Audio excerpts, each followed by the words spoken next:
गोकुल से मथुरा में जाके कंस का नाम मिटाई।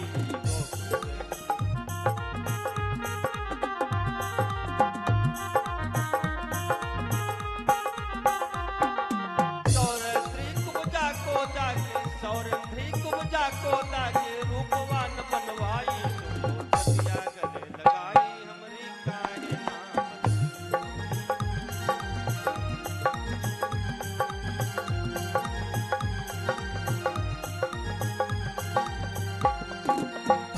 ना बनी हमरी काहे ना बनी, हमरी काहे ना बनी, हमरी काहे ना बनी, बिगड़ी सबके नाथ बनायो हमरी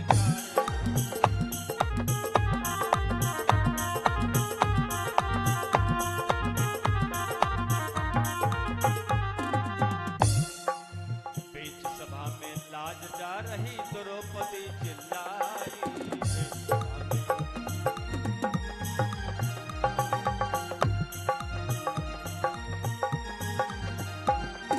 राजकरण गोविंद है भागे, राजकरण गोविंद है भागे, सारी दियो बढ़ाई। तुमने इज्जत लिया बताई हमरी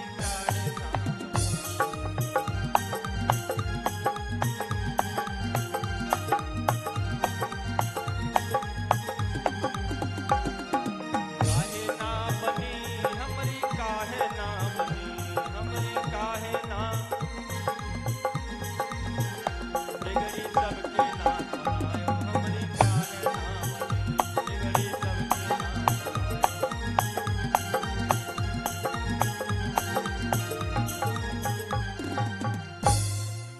बोलिए द्वारिकाधीश की जय। इस तरह से प्रभु अपने भक्तों का कल्याण करते हुए सुखदेव जी महाराज आगे की कथा में परीक्षित जिसे कहते हैं कि परीक्षित और भैया जी की तरफ से ठाकुर जी के चरणों में सादर दान भेंट हुआ है। कहने लगे भगवान श्री कृष्ण और बलराम जी ने मिलकर बहुत से दैत्यों दानवों को मार करके भूमि का भार हरण किया और उन्हीं के वंश के लोग यदुवंशी लोग इतने उदंड हो गए, इतने ताकतवर हो गए कि कोई साधारण आदमी के बस की बात ही नहीं उन्हें मारने के लिए। तो भगवान सोचते हैं कि दूसरा कोई इनको हरा नहीं सकता है, क्यों इनको ऋषियों के द्वारा साफ दिलवा करके ही इनका अंत किया जाए। आपस में लड़ झगड़ करके जब ये समाप्त होंगे तो पृथ्वी का शेष भार भी उतर जाएगा। ऐसा विचार करके भगवान ने उनकी बुद्धि को भ्रमित कर दिया। यदुवंशियों की बुद्धि को भ्रमित कर दिया भगवान ने। या ये मान चलो कि किसी का श्राप भी था। महाभारत में जब गंधारी के 100 पुत्र मारे गए, बलवान पुत्र मारे गए, तो गंधारी कन्हैया से लास्ट में कहने लगी, कान्हा तुम अगर चाहते तो युद्ध ना होने पाता। तो कन्हैया ने साफ साफ बता दिया, हां अगर मैं चाहता तो युद्ध नहीं होता।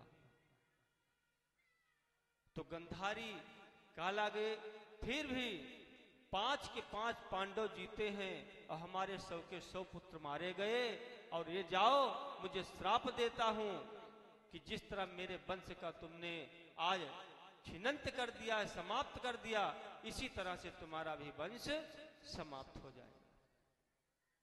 ये श्राप दिया था। तो भगवान ने सोचा इनकी बुद्धि को भ्रमित कर दिया जाए। और बुद्धि भ्रमित कैसे होती है? जब कोई नशीली चीज का कोई सेवन करता है तो आपे से बाहर हो जाता है। अच्छा, भगवान ने द्वारिकापुरी में मदिरा सेवन के लिए बैन किया था। वहां पर कोई व्यक्ति मदिरा का सेवन नहीं कर सकता था। तो ये लोग क्या करते थे कि एक पिंडारक क्षेत्र था, उस जगह पर जाते थे। यदुवंशी लोग पिंडारक क्षेत्र में जाते थे और वहां पर भगवान की इच्छा से विश्वामित्र, असित, कांड, दुर्वासा, भृगु, अंगिरा, वामदेव, कश्यप, अत्रि, नारद जैसे ऋषि, बड़े बड़े मुनि वहीं पर बैठे हुए तपस्या करते थे, भजन करते थे। और भगवान की पीड़ा से कि भावी बसात यदुवंशी भी हर रोज वहीं से जाते थे। ऋषिपति को आंखें बंद किए प्रतिदिन ही बैठा पाते थे। वही रास्ते पर वो संत लोग बैठे हैं और उसी रास्ते पर ये लोग जा रहे हैं। तो इनके दिमाग में आया एक दिन, एक ने कहा यह तो यो ही रोजाना चक में देता है। जब आंखें बंद किए हुए बैठे देखे एक संत को, तो ये कहने लगा ये हमें चकमा देने के लिए आंखें बंद कर लेता है कि इनसे बोलना ना पड़े, इसलिए जब मैं निकलता हूं इस जगह पर तो ये आंखें बंद कर लेता है। हम लोग सामने आते हैं तो आंखें बंद कर लेता है। और एक ने कहा कुछ तो ठहरो और सच झूठ अभी खुल जाएगा।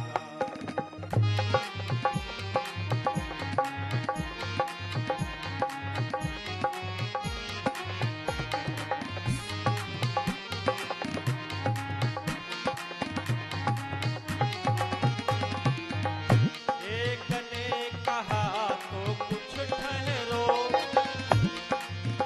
सच झूठ अभी खुल जाएगा, सच झूठ अभी खुल जाएगा, सच झूठ अभी खुल जाएगा। जांच की आंच में कांच और हीरा का पता चल जाएगा।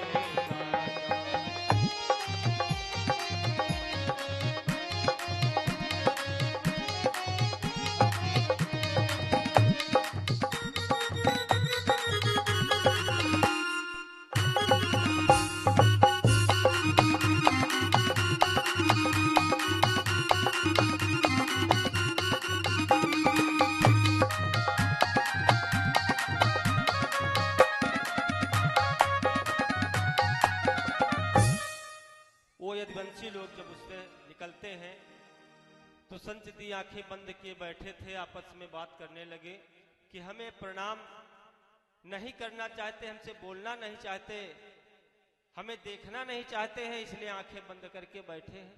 तो एक कहने लगे कि ठहरो अभी इनकी परीक्षा ली जाएगी। कैसे? एक कड़ाहे को मंगाया, लोहे का एक कड़ाहा, और पेट पर एक के बांध लिया और फिर साड़ी पहना करके और संत के पास ले जाते हैं। संत से खैर सल्ला पूछने लगे और कहने लगे कि हे देव हमारे साथी की ऐसी हालत मुद्दत ही है, इसके पेट में बताओ तो लड़का है अथवा लड़की है। और ऋषिवर बोले लड़का लड़की दोनों का नहीं सितारा है।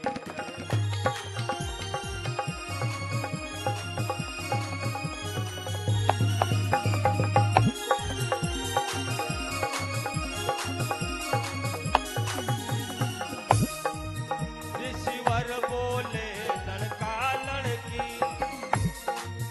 दोनों का नहीं सितारा है।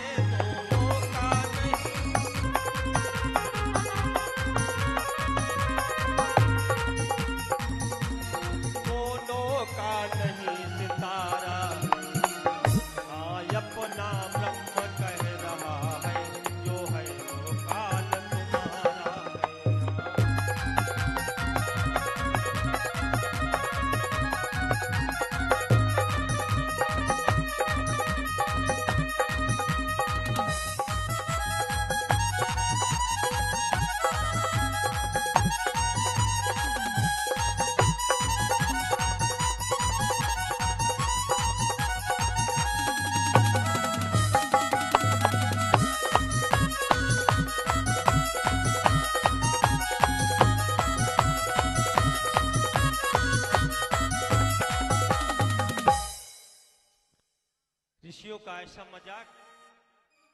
ऋषि कहने लगे, ऋषियों के साथ ऐसा मजाक।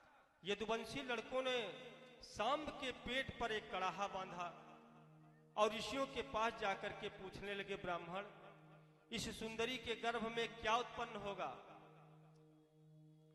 लड़का होगा या लड़की होगा? और ऋषि ने देखा जब, तो पता लगा, रे लड़के, कृष्ण के लड़के, और हमसे मजाक कर रहे हैं।